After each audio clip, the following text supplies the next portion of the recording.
Here, try that. Ha. Turn it off. No. What's on right now? How's it going, guys? My name is Jim Garrison. I run a truck repair center in Midwest United States. Today we're gonna talk about how to become a great technician at diagnosing a no start. There's a couple of pitfalls that you can run into. So here's one of the first lessons you could learn to go out to a truck that doesn't crank over. Now, if it doesn't crank over, you should put a voltmeter and see where your voltage is at. If it's low, you may need to recharge the batteries, or you could replace them. Now, over here, let's look at this example of what happened to somebody. These 4 batteries got replaced, but they're actually 3 months old, because right now we're in the 11th month of 2025. These 4 batteries were 3 months old. Now, if you're out there on a job site and you come on some batteries that are just 3 months old, it's a slim chance that these batteries have gone bad, all 4 of them, if they're all the exact same year. So I would probably not, if you're just trying to get the truck to start, aside from all sales techniques, you probably changing these batteries is probably a bad move. I'm sure the fleet manager likely is aware of the age of the batteries and is likely going to contest you if you recommend that service. So that would not be a good move for your own reputation or to even benefit the customer. So if you see batteries that are 3 months old, definitely do not go for your first play on that. But what you want to do next is you want to get your voltmeter out. Make sure you got at least 12.5 volts. If the batteries are low, check it. If it's low, charge them up. Or if you just see, you go to the truck, plug in your voltmeter. If you've already got 12.5 volts, bam, charging system is adequate. You don't have to go any further. First step to a no start, you need to know your battery voltage. Must know the battery voltage before you do anything else. If you have proper voltage, which is going to be 12 or above, then you can go on and start to consider possibly a bad starter.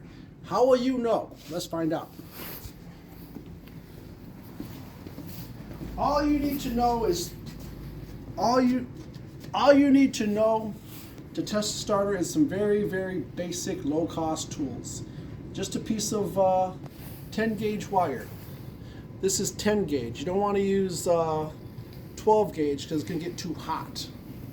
So you get a piece of wire. All you need is a piece of wire, and you have to know about the S terminal. Folks, say it after me. It's called the S terminal. S for start. It's also, I call, a trigger wire. When you see your starter, you're going to have the 2 main cables, which are 3/4 nuts. But then this is the trigger wire. This is the trigger. It's called S. That's just what they call it. On GMs, it's a purple wire.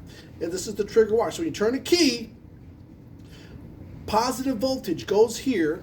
This is called a mini solenoid. It's a miniature solenoid, which triggers power to the smaller windings in the primary solenoid, which therefore connect the circuit to this, and the starter comes out. So what you want to know is, if you have voltage, you want to take a wire, just take a wire, touch it here fully, wire brush it clean, and touch it here to here. And if your starter is good, this engine will crank over, assuming that you don't have any mechanical restrictions of high resistance in the motor or binding up water pump. If you have a bad water pump, it'll cause hard starts too, because it'll draw so much amps to make it go past a bad water pump. But as long as there's no mechanical bindings, like with the crankcase, crankshaft, or the accessories, it's going to start. This is your test. Now, if you test it and it doesn't work, it doesn't crank, you can sell them a starter. However, once you take out the starter, just to be totally sure on what you're doing, I always take out the starter and I'll test it removed, and I'll take the customer and I'll say, hey man, I want you to know that what's going on here. So we're going to test it on a bench test. So that would be, once you've removed it, you take starter cables or this, you just touch it here and touch it here.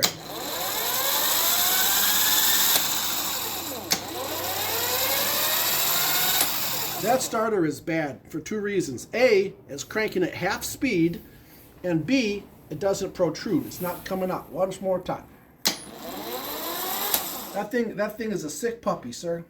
So what you would do is you'll show the customer, hey man, I tested it twice.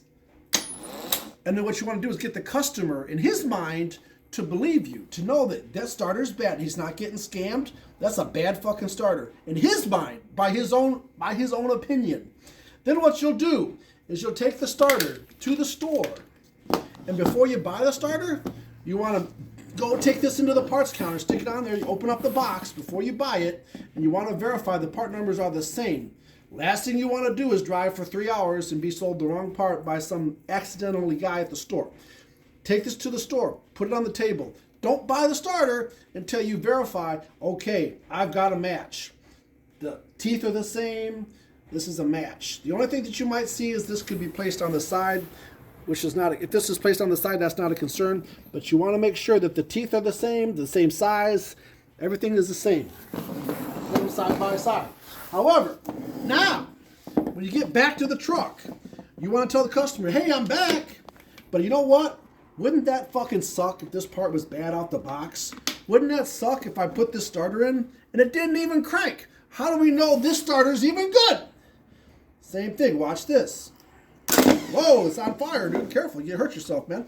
So anyway, well, you know this baby's got some action. Woo!